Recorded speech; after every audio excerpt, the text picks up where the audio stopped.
मुझे यकीन है कि आप सब खैरियत से होंगे। मेरा नाम फ़िज़ा अब्बास है।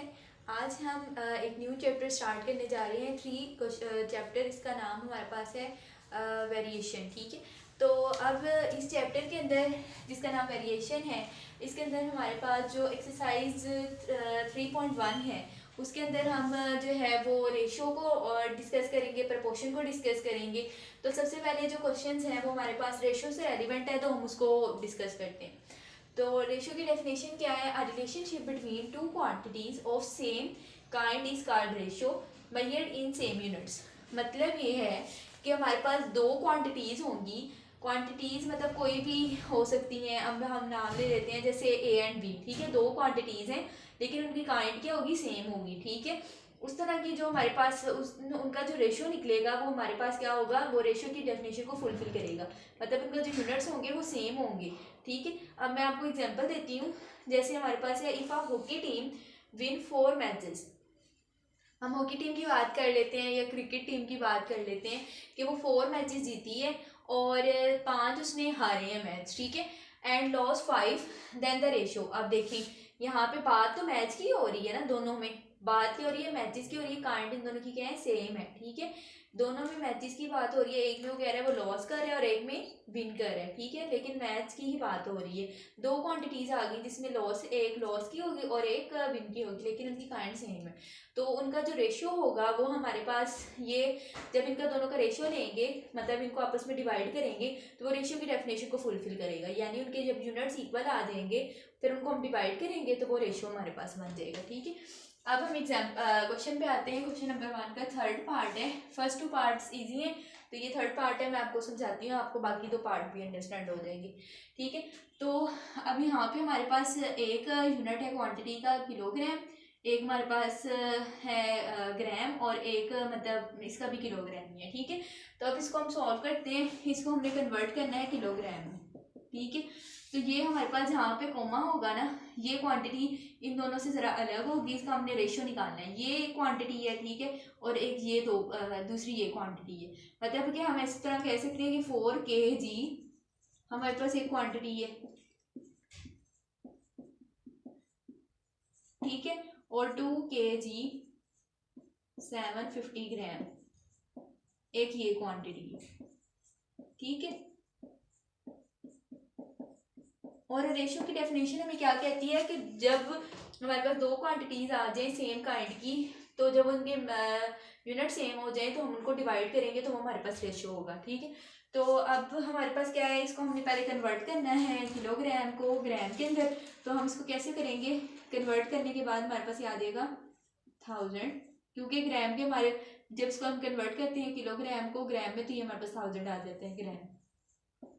तो ये आ जाएगा 2000 ग्राम। ठीक है, ये वैल्यू आ गई। अब हम इसको क्या करेंगे? ये वाली क्वांटिटी के अंदर ऐड कर देंगे। ठीक है, 2000 प्लस 750, तो ये आ जाएगा हमारे पास 2750। ये टर्म आ गई। ठीक है, अब हमने क्या करना है? ये वाली जो टर्म है और ये वाली टर्म का हमने रेशियो निकालना है। लेकिन मसला क्या आ रहा है कि ये हमारे पास क्या है? ग्राम के अंदर, और ये है किलोग्राम के अंदर। तो हम इसको भी पहले किलोग्राम को ग्राम में कन्वर्ट कर लेते हैं। तो इसको हम कन्वर्ट करेंगे तो ये भी हमारे पास 1000 से मल्टीप्लाई हो जाएगा, 4000 ग्राम। ठीक है, अब इन दोनों का हमने रेशियो निकालना है। तो रेशियो को हम दो तरह से शो करते हैं, या तो हम इन डॉट्स की मदद से शो कर लें या डिवाइड की मदद से शो कर लें। तो यहाँ पे मैं डॉट से शो कर रही हूँ, आप चाहें तो आप डिवाइड्स में भी कर सकते हैं। ठीक है, और दूसरी क्या थी हमारे पास? 2750। ठीक है, तो ये हमारे पास आ गई वैल्यू। अब इसको हम करेंगे, अगर हम इसको 250 पे डिवाइड कर दें, इसको कैंसिल आउट करना है, तो हम क्या किस तरह कैंसिल आउट कर सकते हैं? हमारे पास है 4000 डॉट डॉट 2750। हम यहाँ पे लिख लेते हैं डिवाइड बाय 250। 250 के साथ अगर हम इसको डिवाइड करें तो हमारे पास आता है 16, और इसका आंसर हमारे पास आएगा 250 डिवाइडेड बाय 2750 है ना। तो इसको हम डिवाइड करके देख लेते हैं हमारा क्या आंसर आता है। 2750 डिवाइडेड बाय 250, 11, ठीक है। तो ये हमारे पास रेशो आ गया। इसको हम इस तरह भी लिख सकते हैं 16 डिवाइडेड बाई 11, तो ये रेशो आ गया और ये इसका आंसर है। और पार्ट 4 भी इसी तरह है। अब हम क्वेश्चन नंबर 3 करने जा रहे हैं। इसका एक्सरसाइज 3.1 का, ठीक है। तो ये हमारे पास क्वेश्चन है कि इसके अंदर हमने एक्स वाई का जो है ना रेशो निकालना है। तो हमने पहले इसको हमने सिंप्लीफाई करते हैं, तो स्टार्ट करते हैं। सॉल्यूशन ये आ जाएगा 12x minus 15y equal to 2x minus 7y, ठीक है। ये आ गया। इसको हमने 3 को मल्टीप्लाई कर दिया अंदर से। अब इसको क्या करेंगे, x वाली टर्म एक साइड पे कर लेते हैं और y वाली टर्म एक साइड पे, माइनस 15y और ये प्लस हो जाएगा माइनस 7y, ठीक है। यहाँ तक हो गया।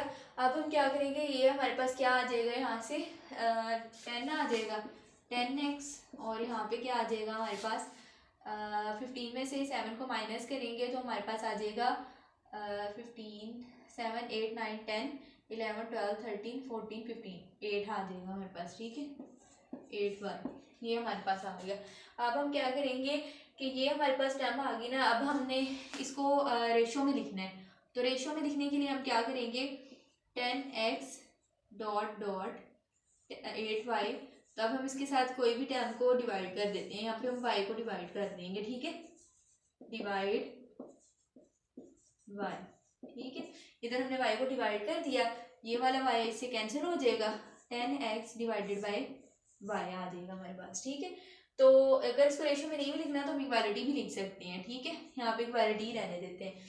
अब हमारे पास यहाँ पे क्या आ जाएगा 8, ठीक है, ये टर्म आ गई। अब हमने निकालनी क्या है, एक्स और वाई की रेशियो निकालनी है। तो हमारे पास यहाँ पे ऊपर एक्स के साथ 10 आ रहा है, तो एक्स वाई की रेशियो के लिए हमारे पास क्या चाहिए, अगर हम इसको 10 से डिवाइड कर देते हैं, फिर डिवाइडेड बाय 10, अब 10 से डिवाइड करेंगे तो हमारे पास क्या आ जाएगा, ये वाली टर्म के साथ 10x ओवर 10y, इक्वालिटी के साइड पे क्या आ जाएगा 8/10, 8/10, ये वाली इससे कैंसिल हो जाएगी, x over y equal to 8/10। हमारे पास रेशियो क्या आ जाएगी इसकी, x ओवर y की 8/10, और ये हमारा आंसर है। Okay, that's all. ये क्वेश्चन नंबर 3 यहाँ तक। किताब में आपको एक और क्वेश्चन समझाऊंगी ताकि आपको और अच्छी अंडरस्टैंडिंग हो जाए कि हम रेशियो और प्रोपोर्शन को कैसे निकालते हैं।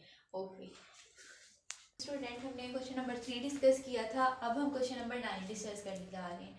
तो इस क्वेश्चन के अंदर भी हमें रेशियो गिवन है ए और बी की, हो गया है 7 और 6, और हमने फाइंड क्या करनी है, ये जो हमारे पास वैल्यू दी हुई है इसकी हमने सिंपल फॉर्म फाइंड करनी है, ठीक है।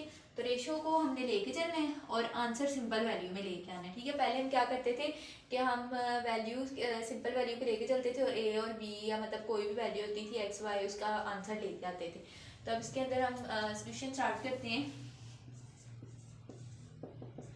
अब इसके अंदर ये क्या आएगा हमारे पास, a ratio b is equal to 7/6। मैंने पहले आपको बताया कि इसको हम मतलब डिवीजन की फॉर्म में भी लिख सकते हैं, ए डिवाइड बी इक्वल टू 7/6, ठीक है, ये हमने लिख दिया। अब हम क्या करेंगे, ये जो हमारे पास टर्म है ना इसको यूज़ करेंगे, 3a प्लस 5b रेशियो में लिख दें या फिर रेशियो में लिख देते हैं, ठीक है। रेशियो 7b माइनस 5a, ये हमारे पास टर्म आ जाएगी। अब हमने इसके साथ क्या करना है, डिवाइड बाय b, क्योंकि हमें ये टर्म बनानी है इसके अंदर, ठीक है। तो 3a ओवर b आ जाएगा और यहाँ पे क्या आ जाएगा प्लस 5b ओवर b, ये वाला b से कैंसिल हो जाएगा, ratio 7b over b minus 5a over b, ठीक है, ये टर्म आ जाएगी। अब हम क्या करेंगे, इसको लिख सकते हैं 3a over b as it is आ जाएगा, ये आ जाएगा प्लस 5, b से b कैंसिल हो जाएगा, रेशियो 7, ये वाला b से b cancel, minus 5a over b, ये टर्म आ गई। अब a ओवर b की जगह हम इसकी वैल्यू पुट कर देते हैं, तो हमारे पास क्या है 3, ये हमारे पास क्या थी वैल्यू 7/6, ठीक है, 7/6 प्लस 5 रेशो, ठीक है, ये हमारे पास आ जाएगी 7 माइनस 5, और इसकी वैल्यू क्या थी हमारे पास 7/6, वो हमने पुट कर दी 7/6, ठीक हो गया। अब ये पुट करने के बाद हमने इसका आंसर निकालना है। तो ये हमारे पास ये जो टर्म्स है ये कैंसिल हो सकती हैं, 3 1 3 3 2 6, ठीक है, ये हमारे पास कैंसिल होगी। तो ये हमारे पास आ जाएगी 7/2 प्लस 5 इक्वल टू नहीं, रेशियो ये आएगा 7 एज इट इज, 7 माइनस ये हमारे पास क्या हो जाएगा 5 7/6 एज इट इज रहेगा, इसमें कोई कैंसिल नहीं होगा, 5 7/6, ठीक है। ये हमारे पास सारी टर्म आ गई हमारे पास। अब हम क्या करेंगे, इसको सिंप्लीफाई करेंगे तो हमारे पास आ जाएगा, अब ये हमारे पास क्या आ जाएगा 7/2 प्लस 5 था ना, हमारे पास आ जाएगा, ये एलसीएम लेंगे हमारे पास आ जाएगा 7 + 10 / 2 रेशियो, ये हमारे पास आ जाएगा 7 5 35, 7 माइनस 35 / 6, ठीक है, ये टर्म आ गई। अब हमने क्या करना है, ये आ जाएगा 17/2 रेशियो, ये आ जाएगा 6 7 42 माइनस 35 / 6, ठीक है, ये टर्म आ गई।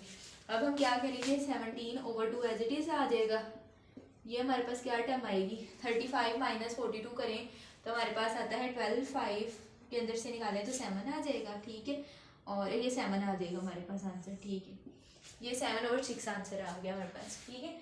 आगे हम इसको सॉल्व करते हैं।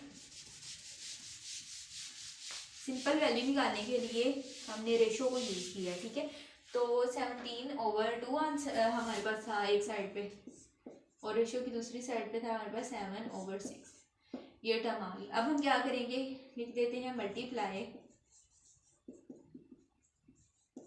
6 ऑन बोथ साइड,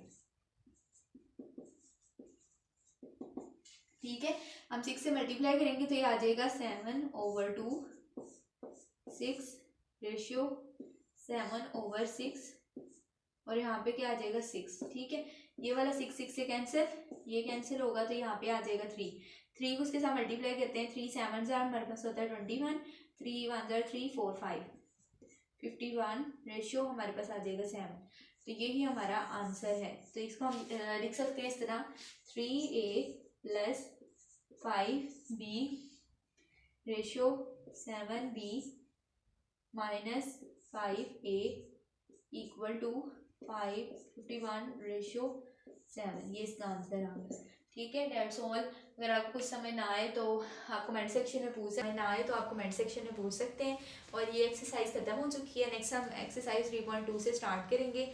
और मैं आपको ये कहना चाहती थी, अगर किसी को ऑनलाइन ट्यूशन की नीड हो तो वो कांटेक्ट कर सकता है। मैं आपको कांटेक्ट नंबर राइट कर देती हूँ तो आप नोट कर लीजिएगा, 0321 866 5814,